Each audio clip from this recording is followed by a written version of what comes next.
اعوذ باللہ من الشیطان الرجیم بسم اللہ الرحمن الرحیم فَإِن تَوَلَّوْا فَإِنَّ اللَّهَ عَلِيمٌ بِالْمُفْسِدِينَ سورہ آل عمران آیت نمبر 63۔ اللہ خود نمٹ لے گا۔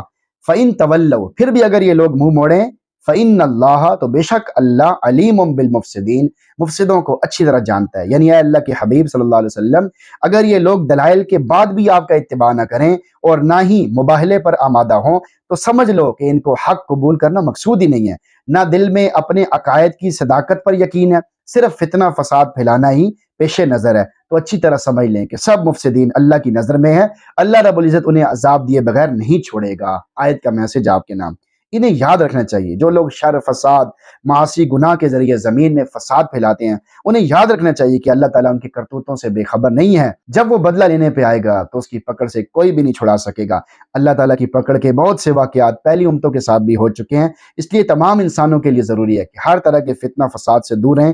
عقل مندوں کی نشانی یہی ہے کہ پکڑ آنے سے پہلے اپنے عملوں کی اصلاح کر لیتے ہیں، توبہ استغفار کر لیتے ہیں، اللہ کو راضی کر لیتے ہیں۔ نہ جا اس کے تحمل پہ کہ بے ڈھب ہے گرفت اس کی، ڈر اس کی دیر گیری سے کہ سخت ہے انتقام اس کا انتقام اچانک ہوتا ہے اور پھر ایسا ہوتا ہے کہ آدمی حیران و پریشان کھڑا رہ جاتا ہے۔ اس کی سزا، اس کی پکڑ بڑی سخت ہے۔ اللہ ہم سب کی حفاظت فرمائے اور ہمیں توبہ استغفار کرتے رہنے کی توفیق نصیب فرمائے۔ آج ہم گناہوں میں ڈوبے ہوئے ہیں، کتنا ہم اللہ کو ناراض کر رہے ہیں۔ ہر آدمی سوچے کہ میں اللہ کو کتنا ناراض کر رہا ہوں اور اللہ سے کتنی زیادہ بغاوت کر رہا ہوں، پھر بھی اللہ تعالیٰ مجھے کچھ نہیں کہہ رہے اور مجھے سکون دیے ہوئے ہیں، عافیت دیے ہوئے ہیں۔ یہ اللہ کا فضل ہے، یہ اللہ کی طرف سے ملنے والی ڈھیل ہے کہ آپ کو نماز نہ پڑھنے کے باوجود، قرآن نہ پڑھنے کے باوجود، گناہ کرنے کے باوجود اللہ تعالیٰ آپ کو کچھ بھی نہیں کہہ رہا اور آپ کو ڈھیل دی ہوئی ہے۔ تو اس ڈھیل کو غنیمت سمجھے، بار بار توبہ استغفار کرتے رہے۔ بھائی لوگ پوچھتے ہیں کہ بھائی ہم کیا کریں، ہم تو ہر وقت ہماری طبیعت بنی ہوئی ہے گناہوں کی۔ تو بھائی آپ بار بار استغفار کریں، بار بار استغفار کریں۔ شیطان آپ کو دھوکے میں ڈالے گا، بھائی تو نے ابھی پھر گناہ کرنا ہے، پھر کیوں استغفار کر رہا ہے؟ اس کو بولو بھائی میں نے استغفار کرنا ہے، میں جس زمین پہ کھڑا ہوں یہ اللہ کی ہے، جس آسمان کے نیچے ہوں یہ بھی اللہ کا ہے، جو روزی دیتا ہے وہ بھی اللہ ہے، ہر کام کو بنانے والا بھی اللہ ہے، ہر کام کو بگاڑنے والا بھی اللہ ہے۔ تو اگر خدا نخواستہ مجھے نہیں توفیق مل رہی، لیکن مجھے اس بات کا تو یقین ہے کہ وہ پکڑنے والا تو ہے، میں ہوں تو مسلمان، میں نے تو کلمہ پڑھا ہے لا الہ الا اللہ محمد رسول اللہ۔